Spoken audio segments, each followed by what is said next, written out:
আসসালামু আলাইকুম। প্রিয় দর্শক, অন্য মঞ্চের আলাপচারিতায় আপনাদের সকলকে আমন্ত্রণ জানাচ্ছি। দর্শক, গত ভিডিওতে বলেছিলাম অধ্যাপক ইউনূস তার ফতুয়ার বুক পকেটে করে বাংলাদেশ থেকে নিয়ে যাচ্ছেন লঘুচাপ। সেই রাজনৈতিক লঘুচাপের কবলে পড়ে নিউ ইয়র্কে ঝড় বৃষ্টি হয়নি বটে, তবে হয়েছে ডিম বৃষ্টি।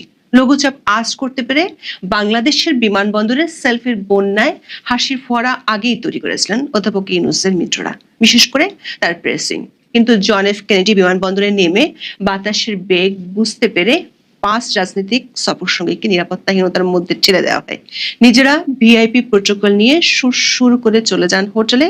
ফলাফল, 1 বছর আগে যে যুক্তরাষ্ট্রের মাটিতে বসে রিসেট বাটন চেপে বাংলাদেশের অতীত মুছে দেওয়ার তথ্য হাজির করেছিলেন অধ্যাপক ইউনূস, সেখানে 23 সেপ্টেম্বর চরম নাজেহাল হতে হলো তারই রাজনৈতিক সফর সঙ্গীদের। সুনির্দিষ্টভাবে বললে তারই নিয়োগকর্তা এনসিপি নেতাদের। অথচ সরকারি সফরে যাওয়ার সব ব্যক্তিরই একই ধরনের সুবিধা পাওয়ার কথা ছিল। অধ্যাপক ইউনূসের এমন আচরণে অনেকেই ক্ষুব্ধ। এমনকি সরকারের মিত্রদের অনেকেই সফর সঙ্গীদের বাঘের মুখে ঠেলে দিয়ে প্রধান উপদেষ্টা ও তার ঘনিষ্ঠজনদের নিরাপদ প্রস্থানের ঘটনায় ক্ষোভ জানাচ্ছেন। সেই সঙ্গে প্রশ্ন উঠেছে, নিয়োগকর্তাদের এভাবে বিপদের মুখে ঠেলে দেয়া যার অভ্যেস, সেই অধ্যাপক ইউনূসের কাছে জুলাই আন্দোলনকারীদের ভবিষ্যৎ কি? ডুবন্ত জাহাজের যাত্রীদের একা ফেলে যিনি পেছনের দরজা দিয়ে পালান, তিনি কেমন কাণ্ডারি? বিশেষ করে কিংস পার্টি এনসিপি নেতারা শুধু স্বার্থের বলে কিনা সেই প্রশ্ন উঠছে। কারণ গত 1 বছর ধরে বাংলাদেশের অভ্যন্তরে মব আর ডিম সন্ত্রাসকে যারা প্রেসার গ্রুপ বলে আখ্যা দিতেন, এখন তারাই নিউ ইয়র্কের ঘটনাকে বলছেন এটি শুধু একটি অনাকাঙ্ক্ষিত ঘটনা, যেটি দেখবে কনসুলেট এবং ফরেন মিনিস্ট্রি। তার মানে কি এই, এতদিন যাদের উপর ভর করে ক্ষমতার মসনদে মজা নেওয়া হলো, তাদের নিরাপত্তা নিশ্চিতের বিষয়টি এখন খুব নিয়মতান্ত্রিক উপায়ে ভাবছে অধ্যাপক ইউনূসের সরকার। বিস্তারিত জানতে চলুন যাওয়া যাক বিশ্লেষণে। জাতিসংঘের সাধারণ পরিষদের 80তম অধিবেশনে যোগ দিতে 21 সেপ্টেম্বর বিশাল বহর নিয়ে ঢাকা আসলেন বাংলাদেশের প্রধান উপদেষ্টা অধ্যাপক মোহাম্মদ ইউনূস। তার এই সফরকে কেন্দ্র করে কিছুদিন ধরেই যুক্তরাষ্ট্র আওয়ামী লীগের ব্যাপক বিক্ষোভের প্রস্তুতির খবর আসছিল। সরকারের পক্ষ থেকেও স্বীকার করা হয় বাস্তবতা। পররাষ্ট্র উপদেষ্টা তৌহিদ হোসেন 17 সেপ্টেম্বর সাংবাদিকদের বলেন, নিউ ইয়র্কে তারা বড় ধরনের বিক্ষোভের মুখে পড়ার আশঙ্কা করছেন। ব্রিফিংয়ে তিনি বলেছিলেন, বিক্ষোভ ঠেকানোর উপায় তাদের হাতে নেই। এমনকি নিউ ইয়র্কের বাংলাদেশ কনসুলেটের সাথে অধ্যাপক ইউনূসের নিরাপত্তা টিম যে বৈঠক করেছিল, সেখানেও বিষয়টি উঠে এসেছিল। নিরুপায় হয়ে অধ্যাপক ইউনূস বেছে নিয়েছিলেন দেশীয় কৌশল। কৌশলটি হলো বিভেদের রাজনীতি, দুপক্ষকে মুখোমুখি দাঁড় করিয়ে দেওয়া, যেটাকে আমরা বলেছিলাম দেশীয় কার্যা বিদেশে নিয়ে যাওয়া। সে কৌশলে আকস্মিকভাবে সফর সঙ্গী করেন বিএনপি, জামাত এবং এনসিপির 6 নেতাকে। যুক্তরাষ্ট্র আওয়ামী লীগের কর্মসূচি মোকাবেলায় এই 3 দল পাল্টা শোডাউনের কৌশল নেয়। ধারণা করা হয়েছিল তাদের পাহারায় নিরাপদ হবে ডক্টর ইউনূসের দ্বিতীয়বারের মতো জাতিসংঘ যাত্রা। তবে আন্তর্জাতিক খেলোয়াড় বলে পরিচিত অধ্যাপক ইউনূস বাংলাদেশে বসেই বাতাসে বিপদের গন্ধ পেয়েছিলেন। নিউ ইয়র্কের বিমানবন্দরে নেমে বাতাসের উল্টো প্রবাহ ঠিকই ধরে পেলেন নোবেল বিজয়ী বিএনপি এবং জামাতের কিছু নেতাকর্মী এবং গুটি কয়েক এনসিপি সমর্থকেরা উপস্থিত হলেও তাদের তুলনায় আওয়ামী লীগের সংখ্যা ছিল কয়েক গুণ বেশি। আবার শেষ মুহূর্তে দলীয় নির্দেশনা মেনে বিএনপি জামাত নেতাকর্মীরা হাজির হলেও সবাই ছিলেন দায়সারা। কথা ছিল অধ্যাপক ইউনূস এবং তার সফর সঙ্গীরা বিমানবন্দরের 4 নম্বর টার্মিনাল দিয়ে বের হবেন, কিন্তু রহস্যময় কারণে বিএনপি জামাতের অবস্থান ছিল 8 নম্বর টার্মিনাল এলাকায়। বেশ কয়েকটি সূত্র জানায়, বিপদ আজ করতে পেরে পৌঁছানোর পর প্রায় 1.5 ঘন্টা বিমানবন্দরের ভেতরে অবস্থান করেন ডক্টর ইউনূসের দল। এই সময় ছড়িয়ে দেওয়া হয় সবাই বিকল্প পথে নির্ধারিত হোটেলে চলে গেছেন। এতে বিমানবন্দর এলাকা ত্যাগ করে বিএনপি জামাত সমর্থকদের বড় একটি অংশ, একমাত্র জামাতের নেতাকর্মীরা তাদের নেতা সৈয়দ আব্দুল্লাহ তাহেরের জন্য 8 নম্বর গেটে অবস্থান করছিলেন। সূত্রগুলো বলছে অধ্যাপক ইউনূস নিজের অত্যন্ত ঘনিষ্ঠ কিছু সঙ্গীকে নিয়ে বিশেষ প্রোটোকলে বিকল্প পথে বিমানবন্দর ছাড়েন। আর বিএনপি মহাসচিব মির্জা ফখরুল ইসলাম আলমগীর, এনসিপির আক্তার হোসেন এবং তাসলিম জারা সহ অন্যরা আটকে পড়েন বিমানবন্দরে।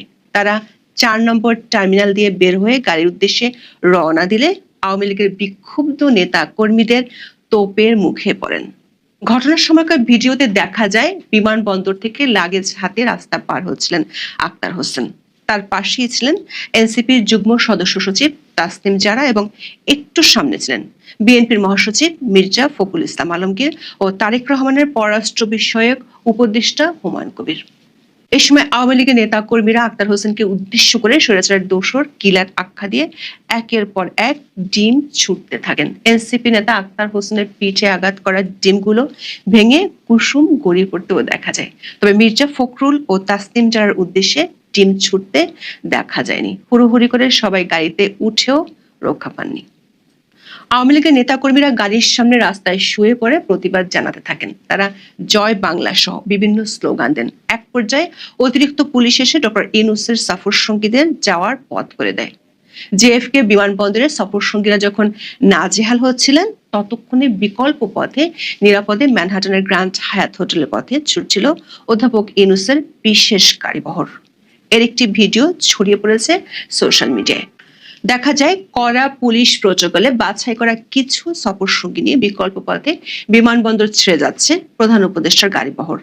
এমন ঘটনায় প্রশ্ন উঠেছে, ডক্টর ইউনূসকে নিরাপত্তা দিতে যাদের উড়িয়ে নেওয়া হলো যুক্তরাষ্ট্রে, তাদের বিপদে ফেলে কি করে চলে গেলেন শান্তিতে নোবেল বিজয়ী? অনেকটা গাছে তুলে মই কিনে নেওয়ার মতো ঘটনার দৃশ্যায়ন হলো নিউ ইয়র্কের বিমানবন্দরে। সূত্রগুলো বলছে, প্রধান উপদেষ্টা নিরাপদে প্রস্থানের বহরের অংশীদার হয়েছেন বহুল আলোচিত প্রেস সচিব শফিকুল আলম। বিস্ময়কর ভাবে তার টিমের অন্তত এক সদস্যের সে বিশেষ বহরের জায়গা হয়নি।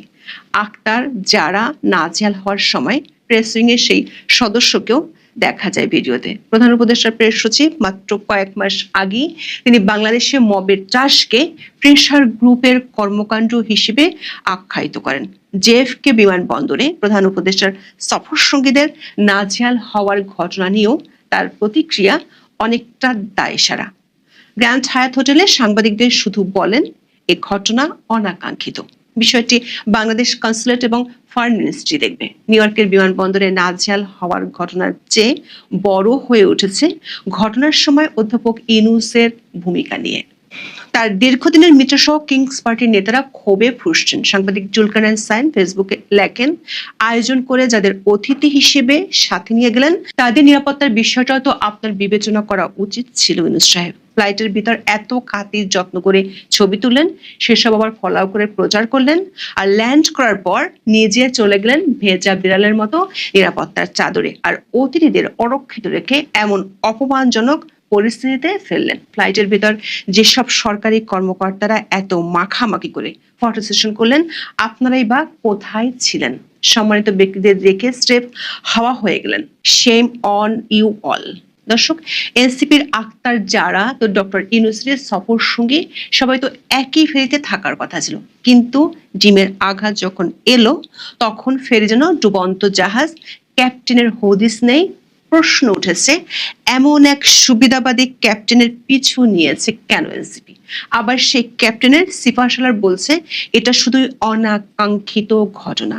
ক্ষুধার্ত বাঘের সামনে নিজের সেনাদের ফেলে দিয়ে নেতা যদি পালিয়ে যায়, সেটা তো ইতিহাসের নতুন নাটক। এনসিপির অনেকের কাছে এখন মনে হচ্ছে ডক্টর ইউনূসের সফর সঙ্গী হওয়া মানে শুধু বিদেশি সেলফি আর প্রেস কনফারেন্সে হাসি মুখে ডিম প্রতিরোধের ঢাল। তারা বলছেন নেতা মানে শুধু নোবেল টাইটেল নয়, বিপদে পাশে থাকা। কিন্তু এখানে দলপতি যেন ডিমের দুনিয়ায় আলাদিন মোমবাতি জ্বালালি গায়েব। এনসিপি কেউ কেউ তাই ভাবছেন ডক্টর ইউনূসের ষড়যন্ত্রে অংশ নিয়ে তারা কি সর্বনাশ ডাকছে। যেমন বাক্সাস নেতা আব্দুল কাদের লেখেন, ডক্টর ইউনূস সাহেব রাষ্ট্রীয় সফরে সফর সঙ্গী হিসেবে রাজনৈতিক নেতাদের সাথে নিয়ে গেলেন, বিপদের মুখে রাজনৈতিক নেতাদের অরক্ষিত রেখে নিজে নিরাপদে প্রস্থান করলেন। আগামী দিনে এমন আচরণ মোটা দাগে পুনরাবৃত্তি করেন কিনা সেটা নিয়ে যথেষ্ট সন্দেহের উদ্রেক হয়। বিপদ দেখলে নিজের নিরাপদ রাস্তা আগে ভাগে খুঁজেন কি না। এনসিপির বেশ কয়েকজন নেতাও এই ঘটনায় আক্ষেপ ও হতাশা জানিয়ে পোস্ট দিয়েছেন। কেউ কেউ প্রশ্ন তুলেছেন, এনসিপি নেতাদের কেবল স্বার্থের বলি করা হচ্ছে কিনা। কেউ কেউ অধ্যাপক ইউনূসের উপর ক্ষোভটা এনসিপির দিকে টান দেওয়ার জন্যই এমন নাটক সাজানো হয়েছে কিনা সেই প্রশ্ন তুলেছেন। দর্শক, বিপদে পড়লে অধ্যাপক ইউনূস যে দুঃসময় বন্ধুদের ছুঁড়ে ফেলে দেন তার নজির অতীতেও আছে। শেখ হাসিনা সরকারের আমলে যখন অধ্যাপক ইউনূসের বিরুদ্ধে একের পর এক মামলা চলছিল, তখন তার সম্মান রক্ষা কমিটি করে তার পাশে ছিলেন ফরওয়ার্ড পার্টির আহ্বায়ক আ.ব.ম. মুস্তফা আমিন। অথচ গত বছরের 25 নভেম্বর অধ্যাপক ইউনূসের নির্দেশে সেই বিপদের বন্ধুটিকে জেলে যেতে হয়। এনসিপির একাধিক সূত্র বলছে, নিউ ইয়র্কের ঘটনায় দলটির নেতাদের কাছে নিজেদের অবস্থান ও অন্তঃকর্মের ভবিষ্যৎ পরিষ্কার হতে শুরু করেছে। একদিন আগে যারা 150 কনফার্ম বলে গলা উঁচিয়েছিল, তারা দেখেছে পুরো আমেরিকা জুড়ে 150 সমর্থক তন্ন তন্ন করে খুঁজে পায়নি তারা। অথচ বিমানবন্দরে জামাতের নেতারা নিজেদের নেতার পক্ষে স্লোগান দিয়েছে, হোটেলে ফিরে আখতারজারদের স্লোগান দিতে হয়েছে জামাতের নেতাকর্মীদের নিয়ে। বিমানবন্দরে ডিম ছোড়ার ঘটনায় যুবলীগের একজনকে পুলিশ আটক করেছে, কেউ কেউ এমন দাবি করেছে। তবে দেশটির পুলিশ বলছে, প্রতিবাদের ভাষা হিসেবে ডিম ছোড়া যুক্তরাষ্ট্রের আইনে বড় কোনো অপরাধ নাই। যেহেতু ডিম ছোড়ার কারণে শারীরিক কোনো ইনজুরি হয়নি এবং সম্পত্তির ক্ষতি হয়নি, সে কারণে এটি দ্বিতীয় ক্যাটাগরির অপরাধ। যুক্তরাষ্ট্রের আইনে এর সর্বোচ্চ শাস্তি 15 দিনের জেল। তবে আরো একটি শাস্তি পেতে হতে পারে। যেহেতু ডিম ছোড়ার কারণে আক্তার হোসেনের ব্লেজার নষ্ট হয়েছে, তাই অপরাধ প্রমাণিত হলে যিনি ডিম ছুঁড়েছেন তাকে ব্লেজার পরিষ্কারের খরচ দিতে হবে। দর্শক, ব্রিটেনের সাবেক প্রধানমন্ত্রী টনি ব্লেয়ারকে একবার ডিম ছুঁড়ে মেরেছিলেন প্রতিপক্ষ দলের এক সমর্থক। তখন ব্রিটেনের আদালত বলছিল, ডিম ছোড়ায় ব্লেয়ারের ব্লেজার হানি হয়েছে, সে কারণে অভিযুক্তকে ব্লেজারের দাম দিতে হবে। নিউ ইয়র্কের একাধিক সাংবাদিক স্থানীয় পুলিশের বরাত দিয়ে আমাদের জানিয়েছে, আটক হওয়া যুবলীগ কর্মী মিজানুর রহমানের বিরুদ্ধে ছুরি দিয়ে হত্যা চেষ্টার অভিযোগ করেছিলেন এক বিএনপি কর্মী। এ কারণেই তাকে আটক করা হয়। তবে এরই মধ্যে সেই অভিযোগ মিথ্যা বলে জানানো হয়েছে পুলিশের পক্ষ থেকে। কাল কোর্টে হাজির করা হলে তিনি ছাড়া পেতে পারেন। দর্শক, সামাজিক মাধ্যমে বিদেশের মাটিতে আওয়ামী লীগের এমন ডিম ছোড়ার নিন্দাও অনেকে করেছেন। তারা বলছেন, এতে দেশের ভাবমূর্তি ক্ষুণ্ণ হয়েছে। আবার আওয়ামী লীগের সমর্থকরা বলছেন, গত 13 মাসে যেভাবে মুক্তিযোদ্ধাদের জুতার মালা পরানো হয়েছে, আদালত পাড়ায় ডিম ও মব সন্ত্রাস করা হয়েছে, সেগুলো কি ভাবমূর্তি আর মানবাধিকার উজ্জ্বল করেছিল? সরকারের সূত্রগুলো বলছে, অধ্যাপক ইউনূসের টিম চেয়েছিল প্রধান উপদেষ্টার উপর যে ক্ষোভ গত 13 মাসে জন্ম নিয়েছে, সেটি যেন ডাইভার্ট হয়ে এনসিপির দিকে ঘুরে যায়। জেএফকে বিমানবন্দরে যা ঘটেছে তাতে ইউনূসের টিম কিছুটা হলেও লক্ষ্যে সফল হয়েছে। জেএফকে বিমানবন্দর এলাকায় আক্তার হোসেনকে যারা ডিম ছোড়েন, তাদের মধ্যে মিজানও ছিলেন।